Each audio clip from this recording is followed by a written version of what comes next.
Patient కి GRD వస్తే చాలా మంది ఒక ప్రశ్న అడుగుతూ ఉంటారు, సార్ ఏంటి తినాలి ఏంటి తినకూడదు అని. జిఆర్డికి ఫుడ్ అనేది 30 నుండి 40% ఇన్ఫ్లుయెన్స్ చేస్తుంది. అంటే తీసుకోవాల్సిన ఫుడ్ తీసుకునే కొన్ని కానీ అవాయిడ్ చేస్తే జిఆర్డికి తగ్గించవచ్చు. సో ఏంటి ఏ ఫుడ్ ని మనం అవాయిడ్ చేయాలి? దానిలో ప్రధానమైనవి ఒక 7 ఫుడ్ మెటీరియల్ చెప్తాను వినండి. మొట్టమొదటిది స్పైసీ ఫుడ్, అంటే మసాలా బిర్యానీలు అవ్వచ్చు, ఆల్ఫ్రా మసాలా ఫుడ్. ఈ స్పైసీ ఫుడ్ ఏం చేస్తుంది అంటే మన ఈసోఫాగస్ ని స్టమక్ ని ఇరిటేట్ చేసి యాసిడ్ ప్రొడక్షన్ బాగా పెంచుతుంది. సో ఇది జిఆర్డి లక్షణాలు ఎక్కువ చేస్తుంది. రెండవ ప్రధానమైనది ఏంటంటే కాఫీ రిలేటెడ్ ప్రోడక్ట్. అంటే ఈ కాఫీలో కెఫిన్ ఏం చేస్తుంది అంటే అండి, లోవర్ ఈసోఫేజల్ జంక్షన్ ఉంటది కదా, LES లోవర్ ఈసోఫేజల్ స్పింక్టర్. ఈ స్పింక్టర్ ని రిలాక్స్ చేస్తుంది. దీనివల్ల ఏమవుతుందంటే యాసిడ్ పైకి వచ్చి ఈసోఫేజస్ ఎక్కువ ఎక్స్పోజ్ అవుతా ఉంటదండి. సో జిఆర్డి సిమ్టమ్స్ పెరుగుతాయి. మూడవది కార్బోనేటెడ్ బెవరేజెస్, అంటే సోడా ఏం చేస్తుంది అంటే యాసిడ్ ని పైకి తన్నేటట్టు చేస్తుంది. నాలుగవది ఆల్కహాల్, ఎనీ స్పిరిట్స్. ఆల్కహాల్ ఏం చేస్తుంది అంటే యాసిడ్ ప్రొడక్షన్ విపరీతంగా పెంచి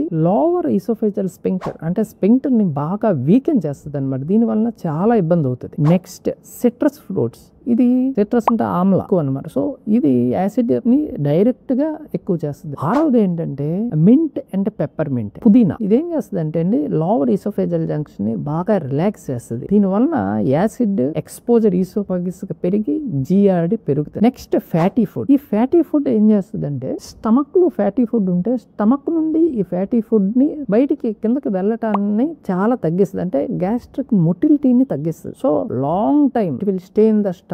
సో జిఆర్డి ఛాన్సెస్ కొంచెం ఎక్కువగా ఉంటాయి. ఈ 7 ఆహార పదార్థాన్ని జాగ్రత్తగా తగ్గించడం లేదా అవాయిడ్ చేయడం చేస్తే జిఆర్డి లక్షణాల నుండి 30 నుండి 40% రిలీఫ్ పొందొచ్చు.